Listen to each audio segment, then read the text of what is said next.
Although weeping lasted all night, I know that joy comes in the morning light.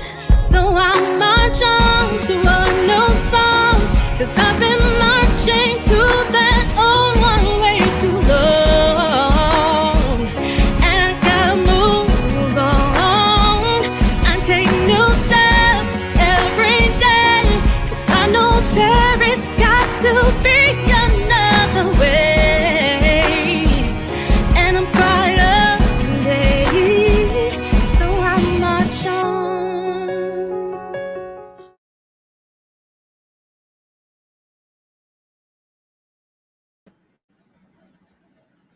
Hello, everybody. Welcome back to Pure Live. It is Friday night, and if you are looking at me, you are where you're supposed to be. So, if you already have been watching the show, you know that before we get started, we do a word from our sponsors. So, here we go. In a recent service, Pastor Dan asked if anyone felt disconnected, not apart, all by yourself, alone, or on your own. Realizing that every day, too many people in our community and even in our churches feel disconnected. In our CFC Life Group, we want to let people know that they belong. That's the most important reasons that we have life groups. And now we've added an online community access. With social media fellowship, we consider that connecting people can be messy. Sometimes we have real challenges such as schedule conflicts, transportation, and mobility issues, as well as just feeling too tired to travel. We purposefully schedule our life group sessions to explore life application of the message with a discussion among friends. This online life group is hosted by Drs. Aaron and Margaret Jamal, who truly enjoy exploring life in God's Word. So we invite you to belong. Join the newly launched CFC online life group today.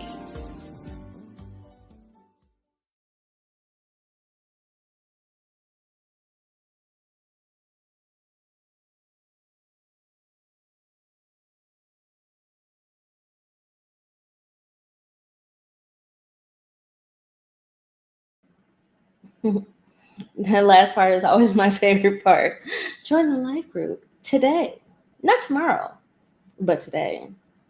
And another sponsor we have is Posh Women's Apparel, classy, sophisticated, stylish.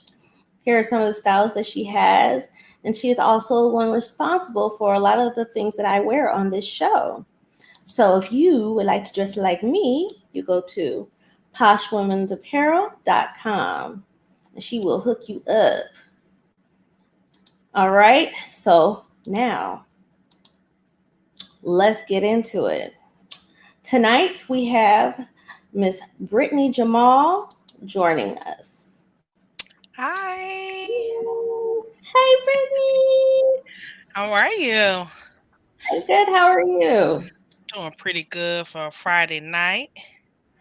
Yes. Thank you so much for joining us. So today, everyone, we're talking about code switching. And not everybody knows what that means. So let's start off with a definition, shall we? So when I looked it up, it says, it is the practice of alternating between two or more languages or varieties of language in conversation. So why is this a thing? Why is it that we feel or anybody feels the need to do so? So all of you guys that are watching and listening, please, contribute to the conversation. I'm looking at the comments. I will be posting the comments and answering your questions. Now we're going to dig into it. So first of all, when you think of code switching, what demographic do you think of, Brittany, as far as who would be doing such a thing? Mostly, I believe African Americans, but I believe all people do it in different areas. Depends on what type of situation you're in. Okay. have you had to do yourself? Yes, constantly. As a mentor, as a leader, um, I I find myself that if I have to do things like interviews or I need to make a greater impression upon the people that's around, first of all, you know your audience, then I have to switch up how I speak so that I won't come off intimidating or um not educated. So it's really a Mhm. day-to-day thing, especially in the industry that I work in.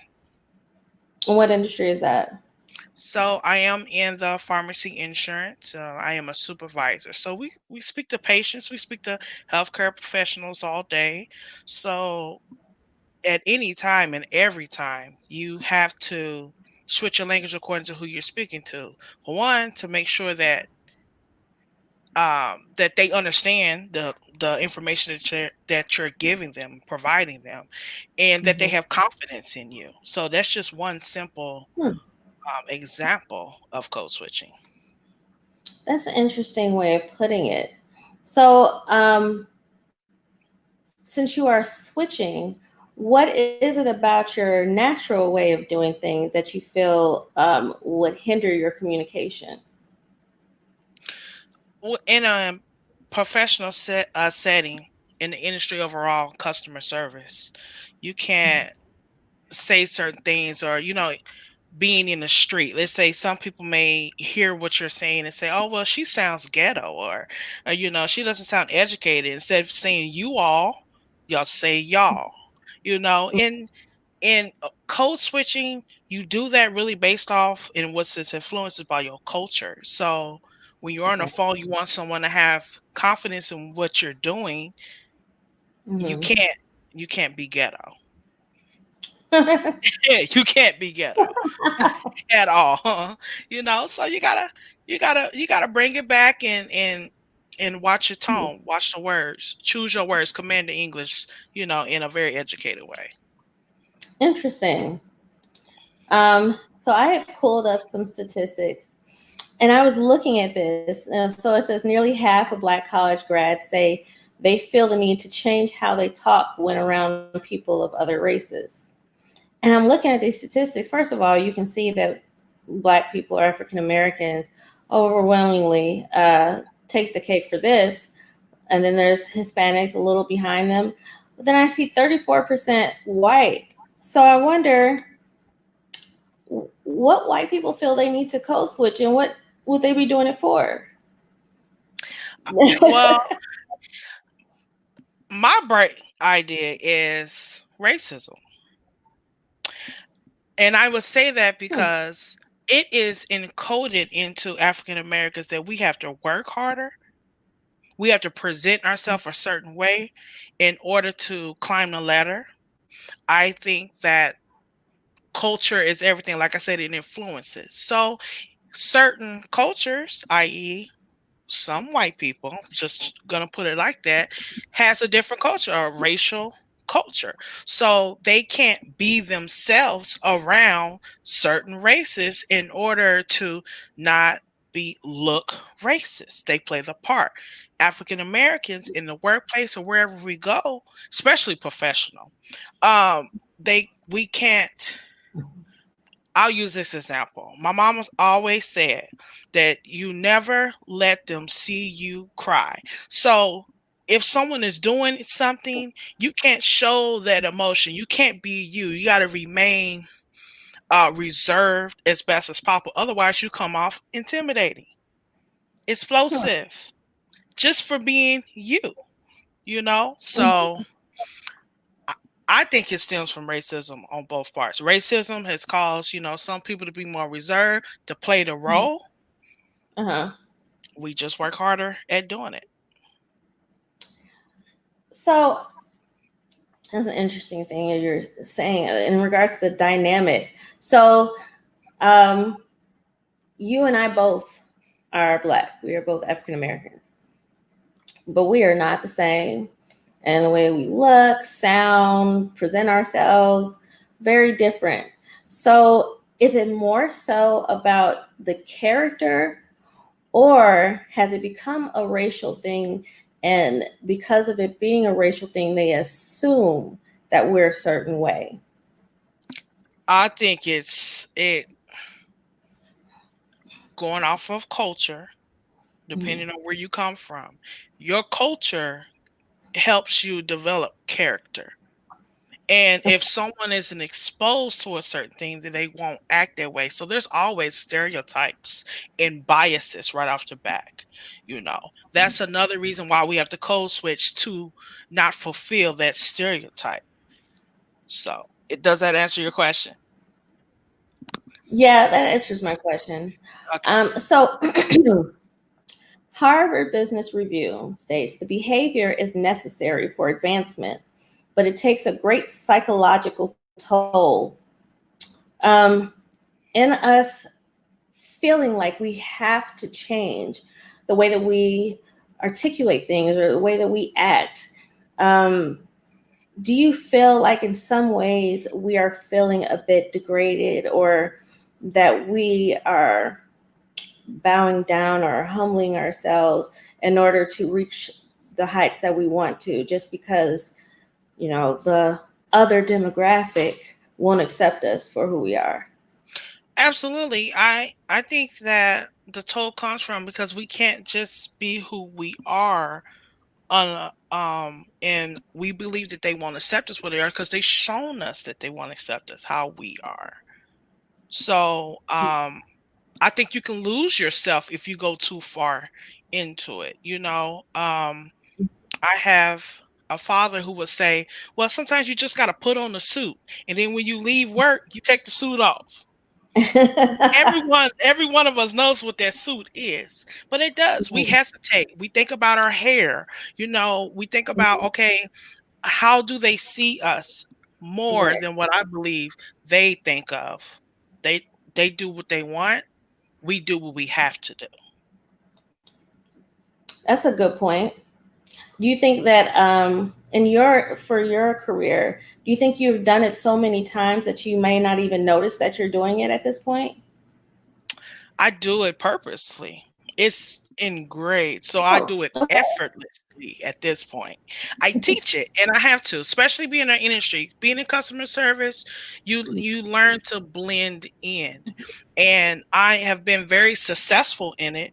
Every career choice that I've made, any company, I learned the language of the people and then speak Mhm. the language in order to get me in front of people that have the higher influence. So I believe at Mhm. this point I'm in it innately, just doing it naturally because it's a survival skill for me.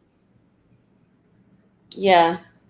Yeah, that's what. So I gone on npr.org, and it says a reason we code switch is we want to fit in. Very often people code switch both consciously and unconsciously to act or talk more like those around them. While this can be effective, it can also be perilous. Mm, So I feel like we're in a time where we're trying to be bolder about who we are as a people. At the absolutely. same time, us, in corporate America, are, the ones that are trying to climb that ladder. Maybe, we had gotten to the point where we're just naturally turning it on and off. You know, Absolutely. like like my son calls it, my phone voice. Yes. Absolutely. Somebody calls, and all of a sudden, hello, how may I help you?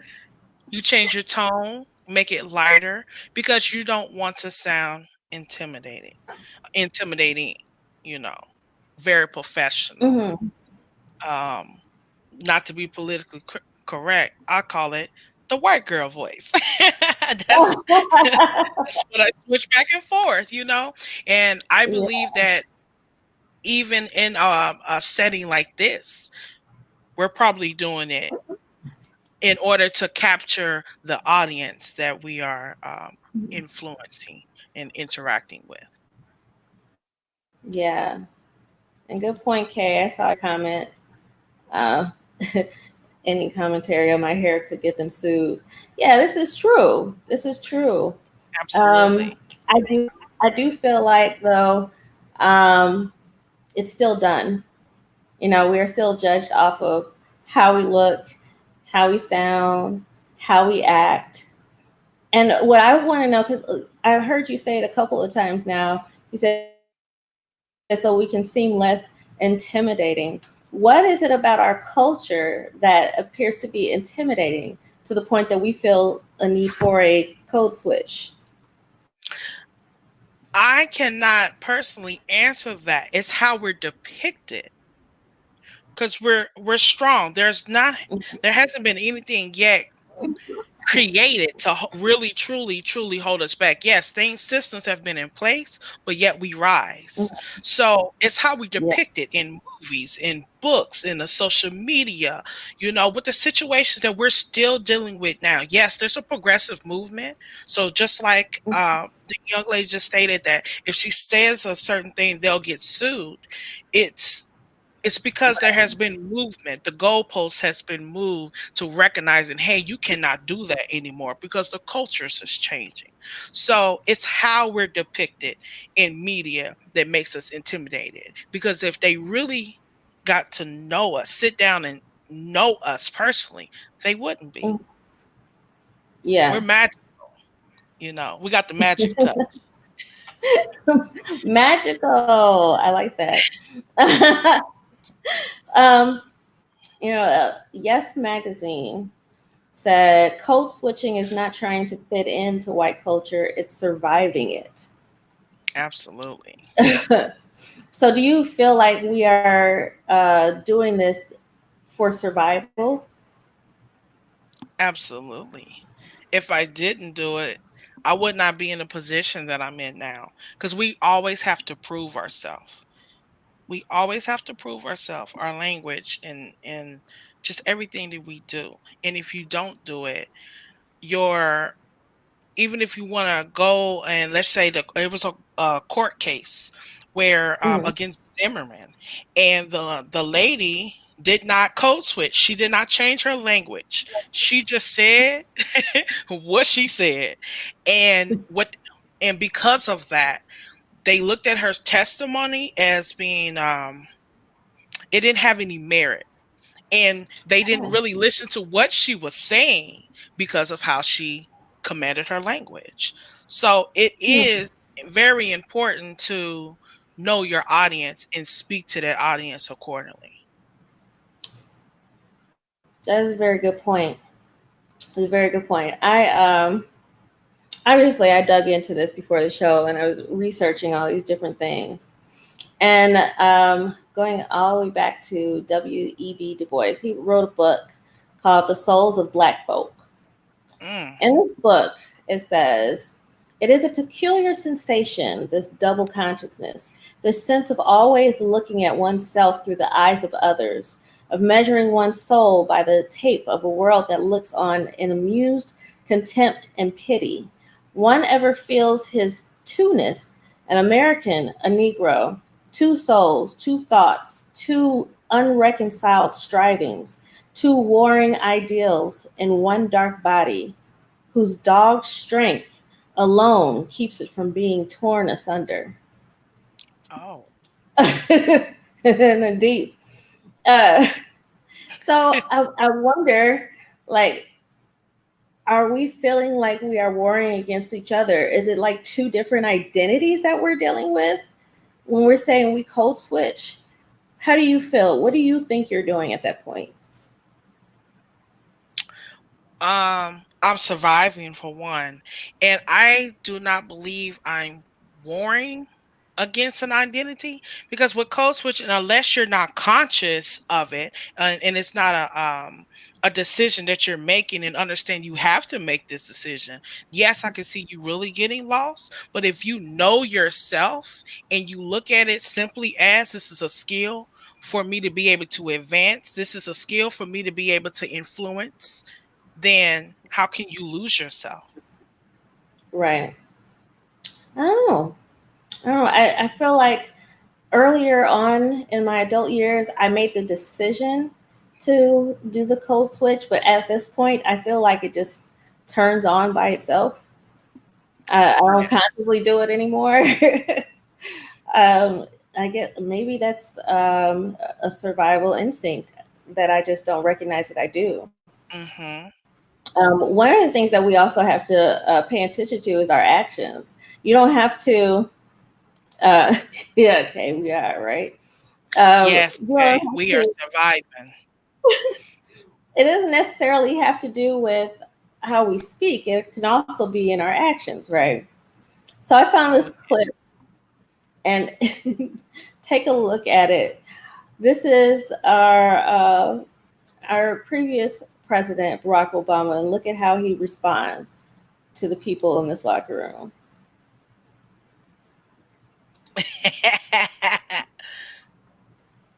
Okay, see it uh-huh. again. Oh Now, yeah. would you consider that conflicting? Absolutely. Absolutely. He shook his hand like, "Hey, how you doing?" Got to the brother, was like, "What's up, fam? What's good?" You know. We do that, you know. We just do it. And he may not have really known that he was doing it. He was just being him, you know, just being the Uh, he understands that he is a leader. Everybody's watching him, but you know, he gets to his people, gotta show him love. You put a little more umph in it, you know. Hilarious. What's up, fam? right. Hey, what's up? How you doing? You know, but I know I've noticed that with some people though, they can feel offended um, when they watch other people do it.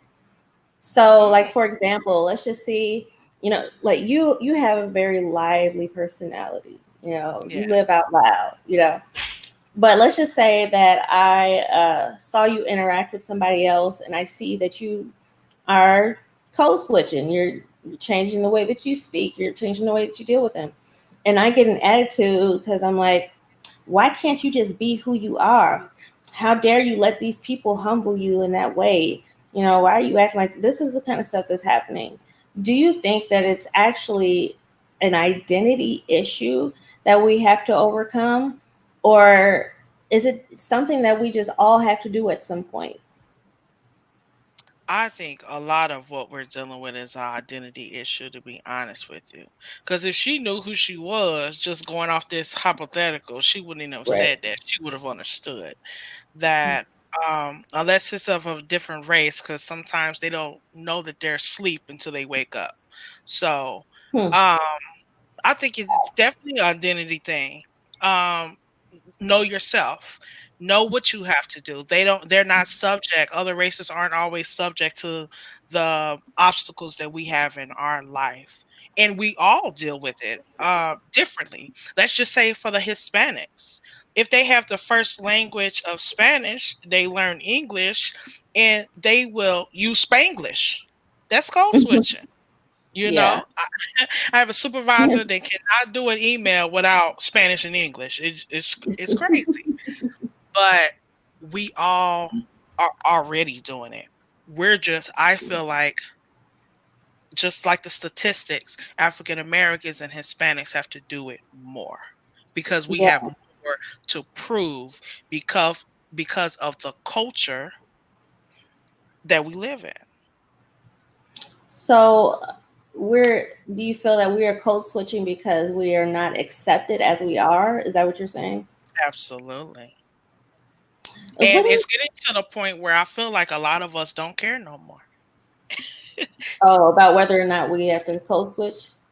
Whether or not, if they accept us or not, because days are changing, so we create our own paths and our avenues. And you know, you can have these statistics, but that's not going to stop me because we're a strong people. Hmm. You know, just like Kay said, they can say what they want, but they're going to get sued. That's like, try me if you want to. So the culture is definitely changed. It's progressive. Yeah, it is progressing. Um, so you are in a supervisory role, correct? Correct.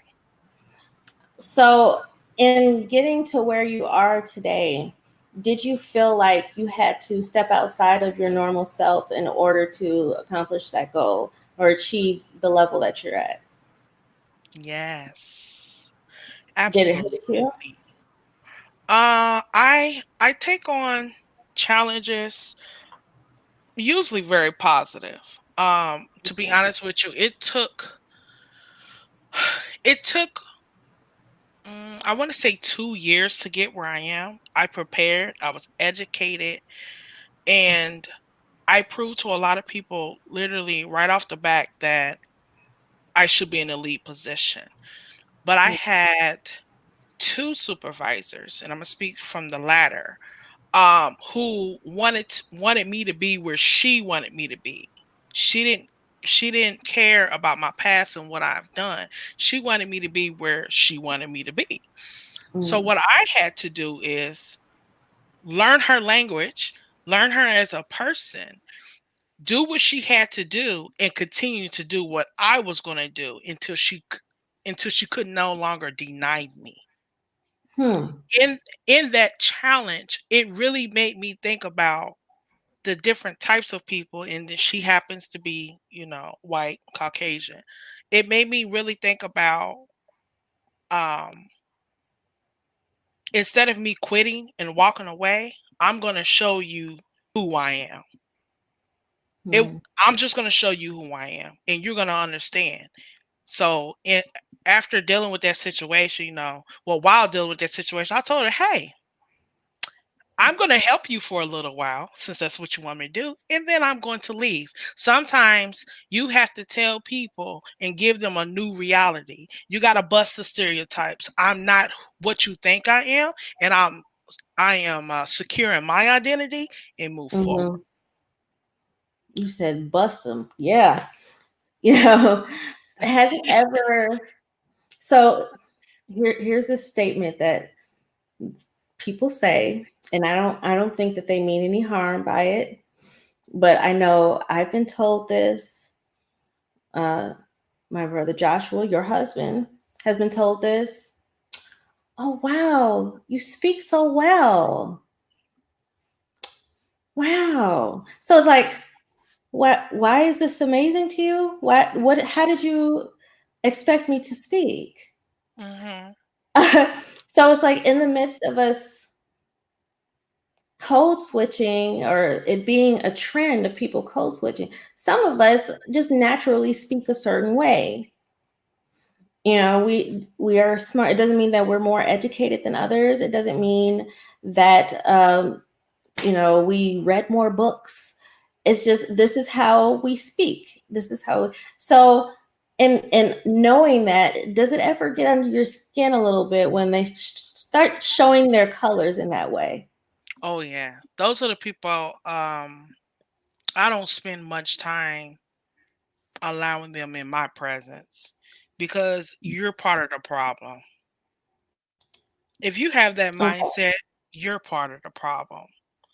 Um, you speak that well, or we may speak well, as they say, even though they don't may not mean it well. I believe some of them do. Mhm. Again, you have wonderful, educated parents. Right.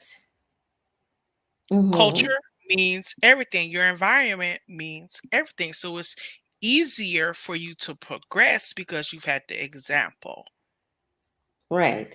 you Right. know. So Yeah. underneath my skin, I'm like, yeah, I don't like your mindset. And I always say, I got the anointing to get people away from me. They're the type of people that got because your mindset is too low for where we are. I'm Mhm. progressive. I'm influential, and Yeah. if they want to learn more, then it's good. But yeah, Mhm. I I'm not gonna say to get underneath my skin. They just gotta go. Dismiss. To the left, to the Right, left. throw it away. Oh man, yeah, that's hilarious. So one thing that I'm thinking about is there were a few corporations that were asked about the fact that they did not have any African Americans in their executive level Uh-huh. areas. Um, And, the news was asking them to explain themselves. And I'm not going to name names, but a couple of people were like, well, we just haven't found any qualified candidates of their race. And I feel like, okay, I know they didn't realize what they just said. I know you didn't realize. So what I'm wondering is, okay, so you see the resume, you see, these expertise, then the person walks in, didn't realize that you were Black. Okay. So, they weren't really willing to hear what those particular people were willing to say, is what I'm thinking. But for them to say such a statement and be comfortable with it and having to be reprimanded in order to correct it, I thought was very interesting. So do you think that, and I'm just wondering, because of this perspective that they have of African Americans, do you think less of us try to even get to those levels because we know that they're going to try to keep us down? Absolutely. Yeah. Absolutely. From my own experience, so I've wore and I continue to wear many hats. And in order to create a African American presence in networking in my company, I do work for McKesson, so I'll say they are one of the six largest companies in the nation. Um, Being a part of an employee resource group, my job was to seek out talent and help them to network to move up. But as we continue to move up and deal with, interact with higher levels, executives, directors, it was so much red tape to the point where it made me really believe that I don't want to climb to a certain level because Mhm. of the racism, the judgment, the code the code switching to the point where I'm not comfortable. That level, I feel like if I try to go up, that I will lose myself because I would have to be a completely different person, Yeah. you know. And I think in some corporations they don't allow that diversity because they put people around them that they're comfortable with, and they're not always comfortable with us. Yeah. I just don't understand why. Let me tell you, I did an experiment. So, for those that have paid attention or followed me on social media, you'll see that I've had different hairstyles. Yes. But I am natural. I haven't had a relaxer in my head in almost a decade. And so I just, I diet though. Yes, this is not my natural color. But I let it go curly fro at this particular job I was working. And what was so funny is they didn't even recognize me. Oh, really? All I did was let it fro. They said, "Hi, are you new here? Are you lost?" I was like, no, I work here and I met you last week."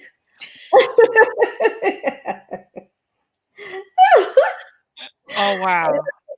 It's the funniest thing in the world to me. I'm like, does it really make that big? Did I code switch with my look too? Whole nother person. Like, come on, I still got the same face. You don't notice? Right. And then I noticed also there was a different dynamic. So I tend to come to the interviews with my hair. I do what they call a blowout. For those of you that don't know what a blowout is, you may have that curly hair at first, but then you use that blow dryer if you wash it, and it helps straighten out your hair. And I use flat iron to get it looking like it is right now.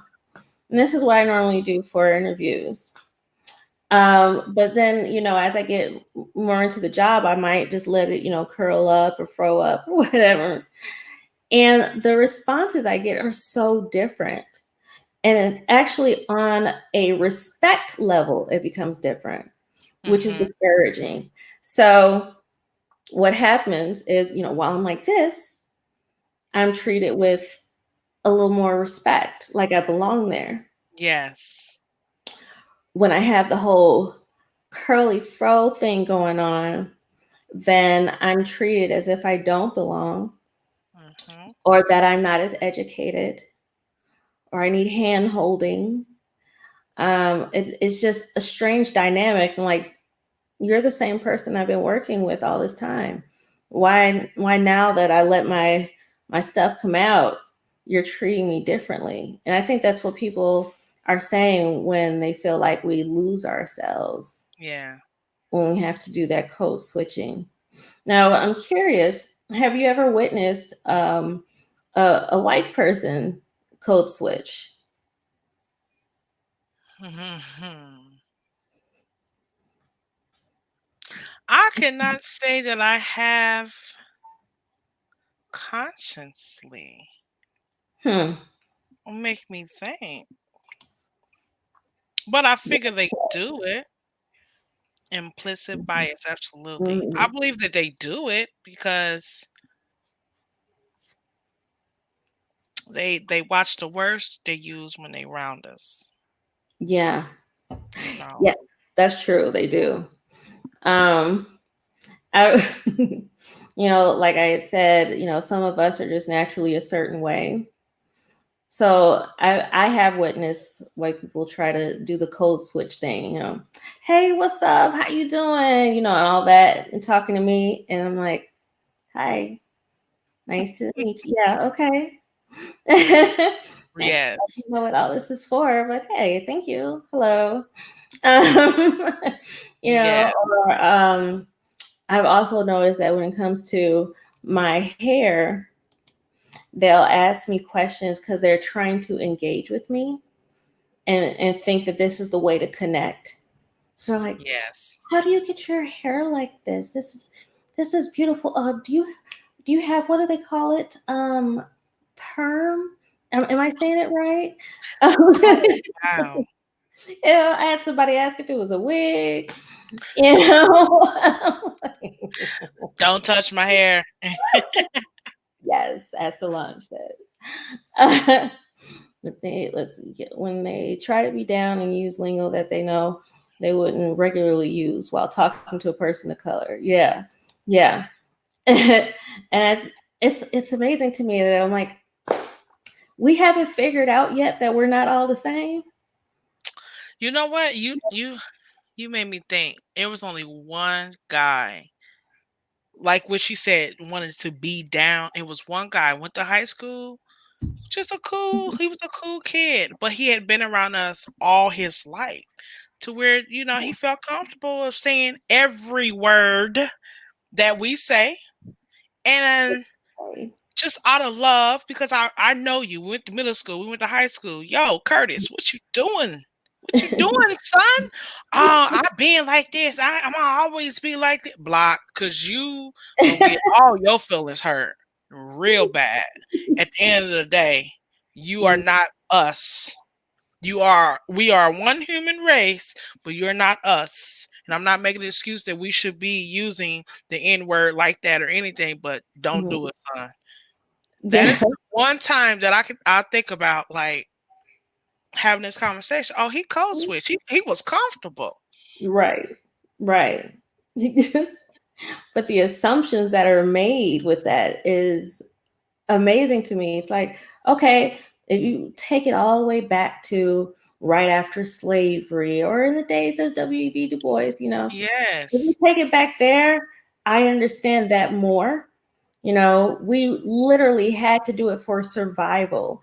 We had to show that we could blend in with, the white culture, that we could articulate in the way that they did, and, Yes. and that we knew our place, so to speak. Yes. But here we are in 2020, and we're still doing the same thing. It's engraved.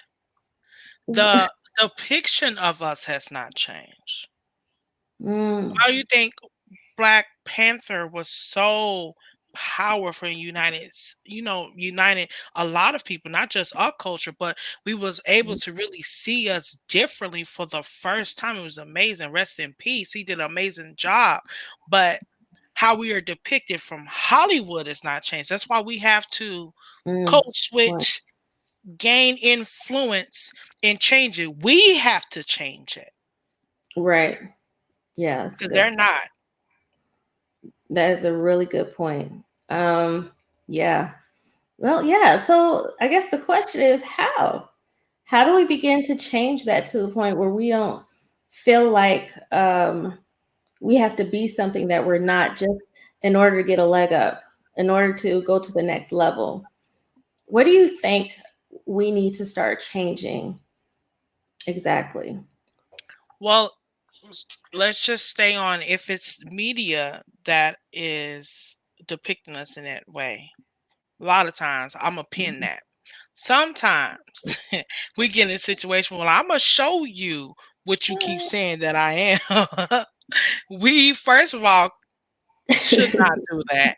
Two, Mhm. we already know we're educated. So be bold, be courageous, be that trailblazer, and open up opportunities for others and being bold and um creating other avenues into media. Go into that. There we Mhm. have to rise as people and realize where are we not being represented the best? And go into those fields, infiltrate those fields, care enough to do that. But you got to be bold and courageous because this has been going on for a long time. First of Yeah. all, educate yourself, educate those around you. Each one should teach one. I think we should expand that. Teach as many as you possibly can, and infiltrate the places that we're not being represented. We need people in government, you know, us to be represented in government. Hmm. I like that. We need to change how we identify ourselves on an individual. It has been determined by what people call us, but not who we choose to be. I love Hmm. that. That's simple, Absolutely. self-governing yourself, you know. But that's Mhm. my idea. Yeah. Yeah, we have an interesting dynamic with this presidential election, and Woo! and the fact that the vice president elect, she's like a triple minority in Yes. regards to the government. So she's a woman, she's a black woman, she's also Asian American. So she has this triple threat going on, right? And it's amazing that she's all of these things and one, and she is at like the one of the highest offices in the land, right, in the world. And I sat and wondered. I was like, does she code switch? She had to.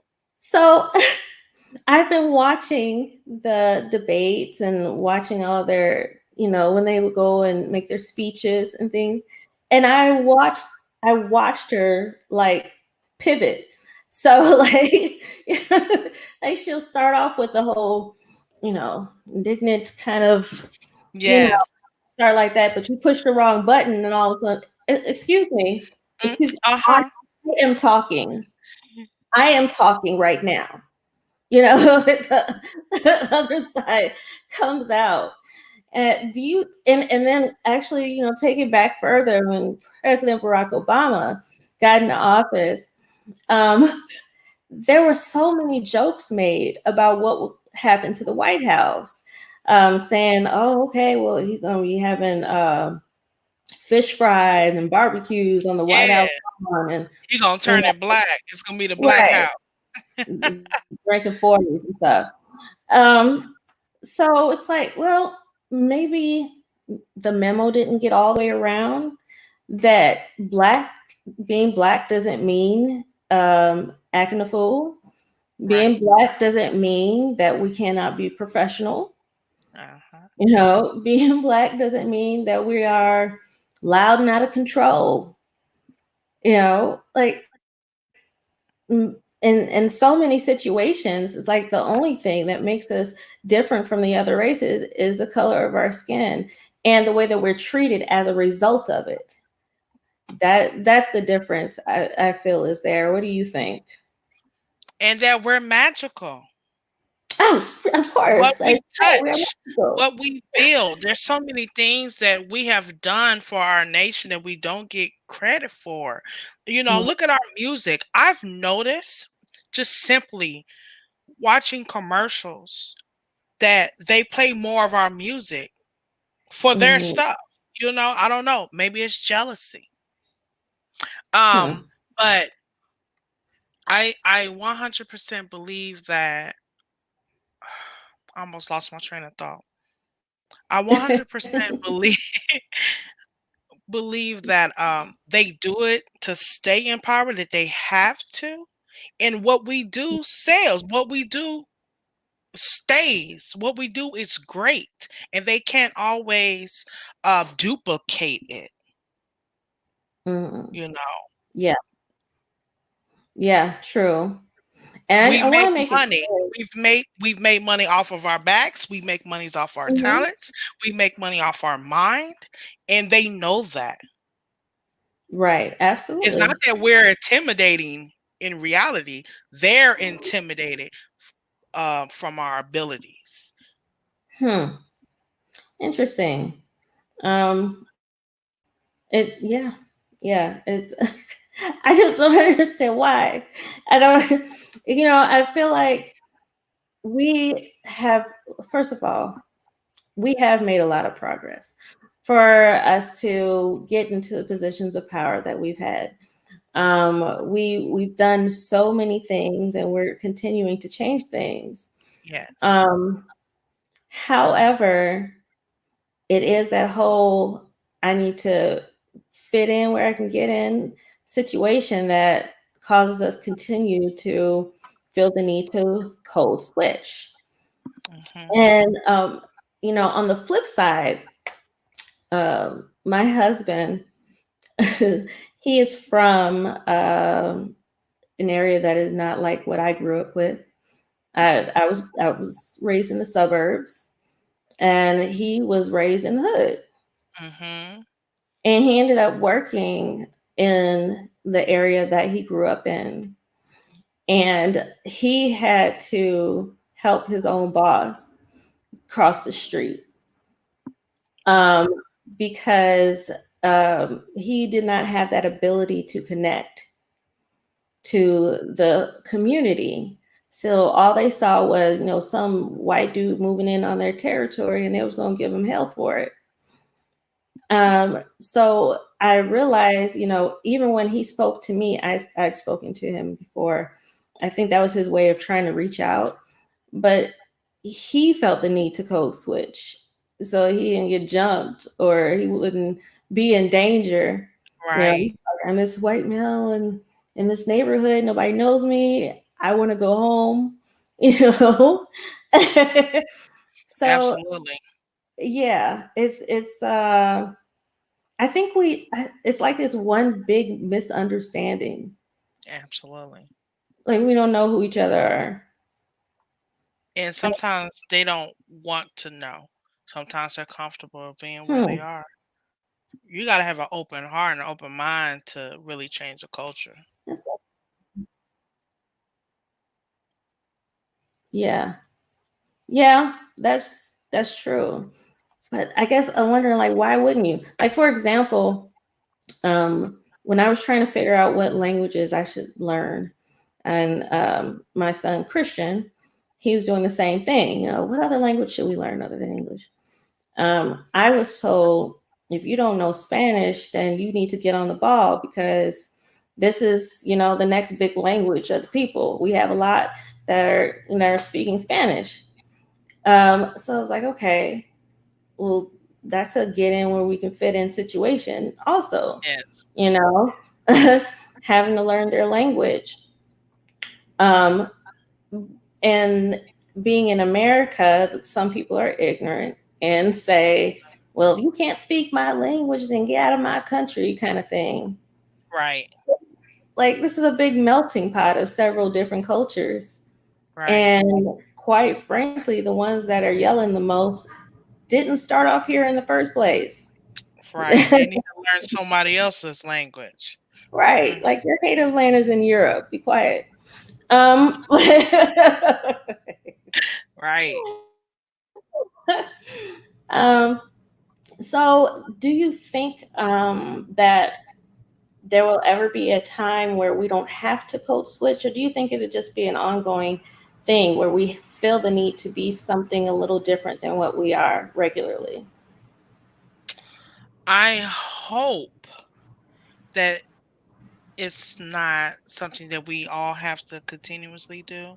I believe Mhm. that if we continue to be bold and courageous and have these type of conversations, not just with our community, but with their community, that Mhm. they will notice the consequences on both sides, on all sides, of code switching, of losing your identity for some and not wanting to go forward for others. I'm hopeful, but it's going to take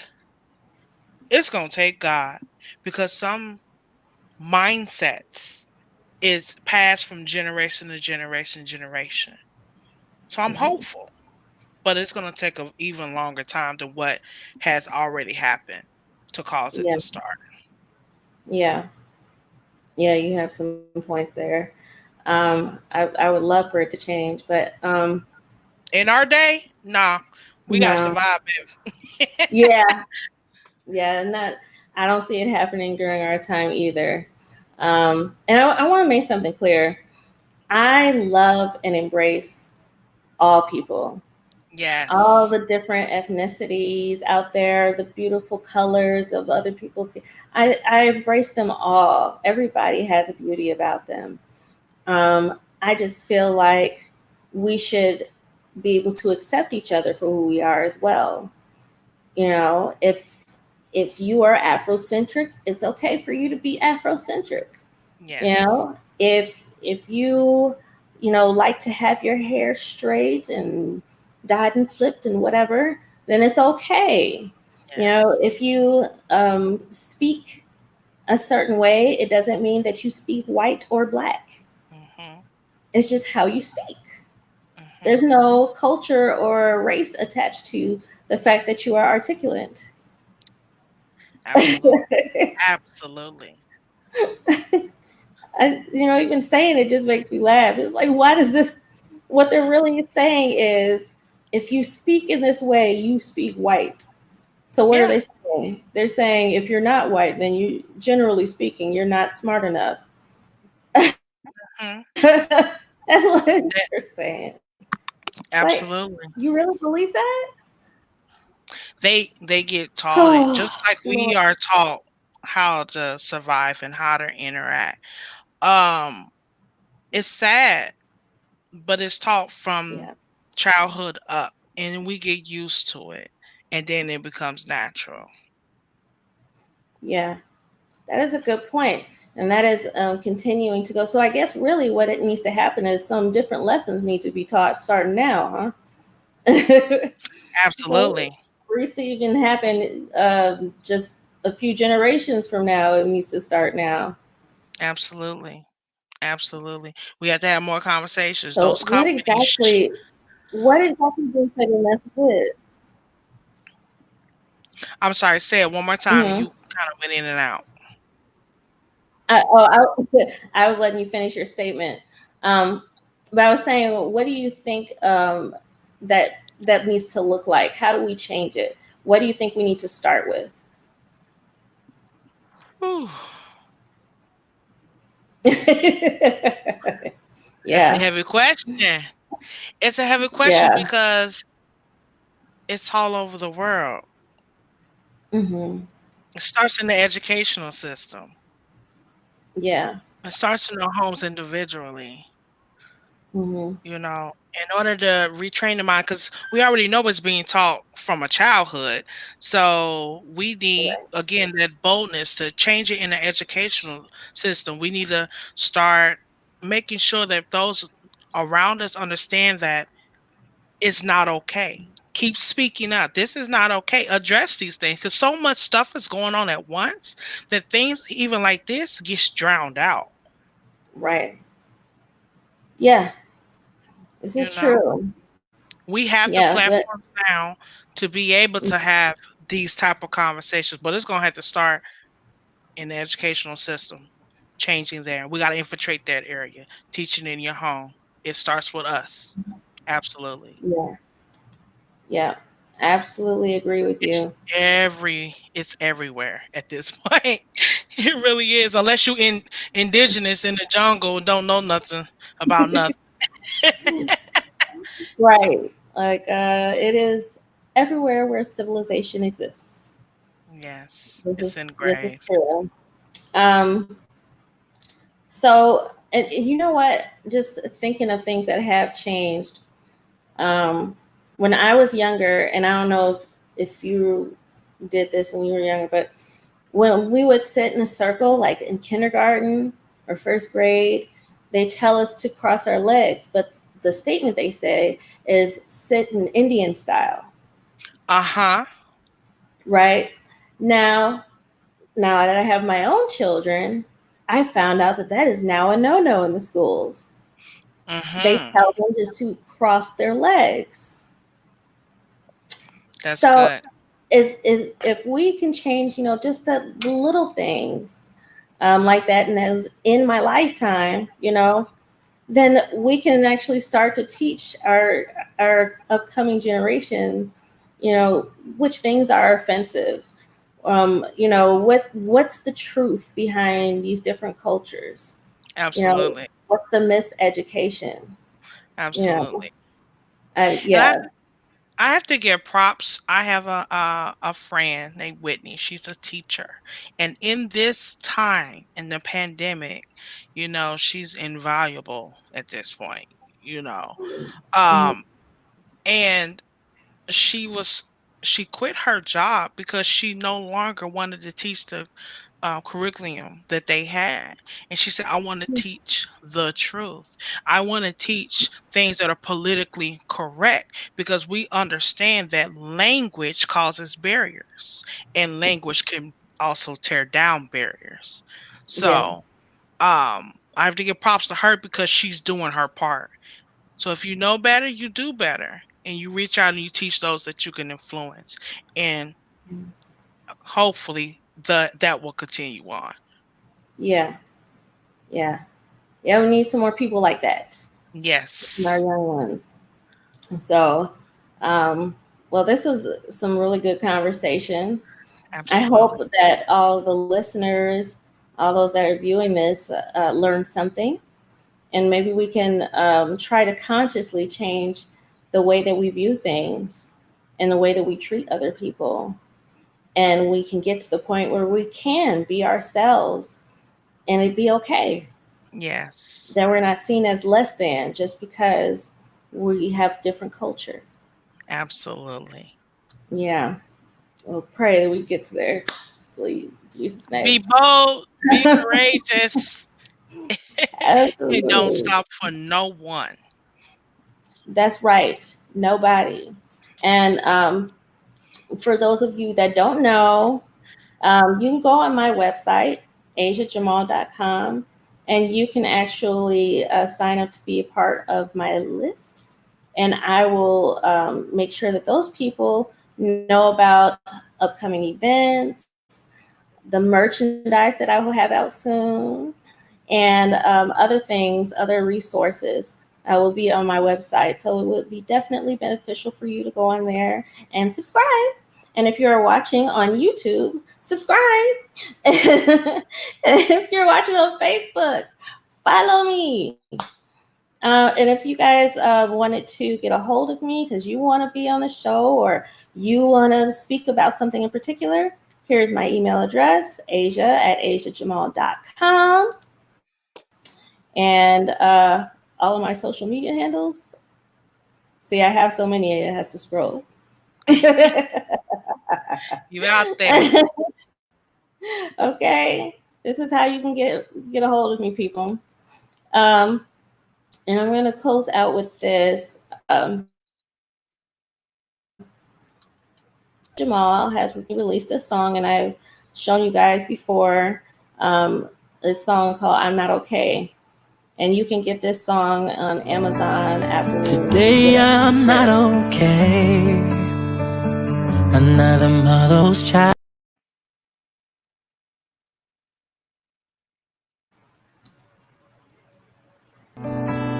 Today I'm not okay.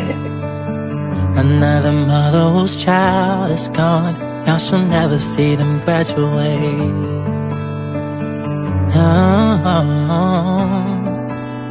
I'm worn down from this hate. God, if you're listening, I could really use your help today. Now normally I'd say I'm fine and just put on a smile, but I'm in so much pain. I'm looking for the sun to shine, but in these cloudy skies, all I see is rain. I'm not okay, I'm not alright. If I had a tear for every sister's loss, I wouldn't stop crying. No, today. Yes, beautiful. So you guys can get that song anywhere that there is streaming songs. You can get it. And that again was Elijah Jamal. I'm Not Okay. And everybody, I want you to remember to embrace God's perfect design, which is you. God didn't mess up in making you. So embrace it. And we will see you next week. Every Friday we do this, 9 p.m. Central Standard Time. See you then. Thank you all for joining and have a good night.